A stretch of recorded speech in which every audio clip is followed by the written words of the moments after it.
Ito naman po yung mga bagong kabit na bakal. Wala pa siyang pintura. Almost meron ng lahat ng bintana. Ito po sa kitchen.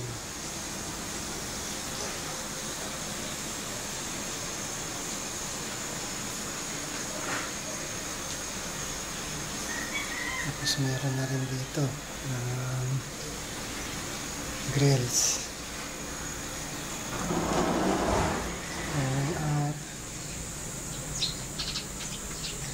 meron na rin po yung mga bintana. Ito po yung stairway.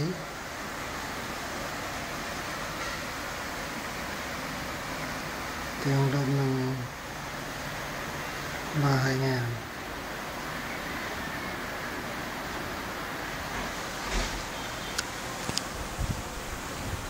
Ito, meron po ditong frame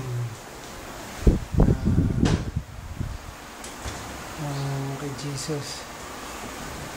Ito, may grills na rin ang bintana.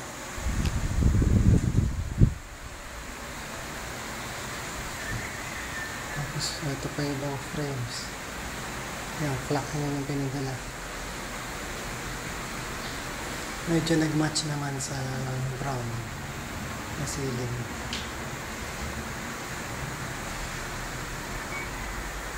Ito po yung computer na luma.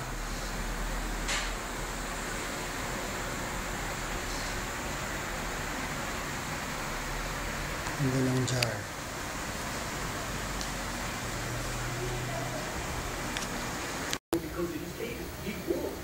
Ito po yung CR ngayon.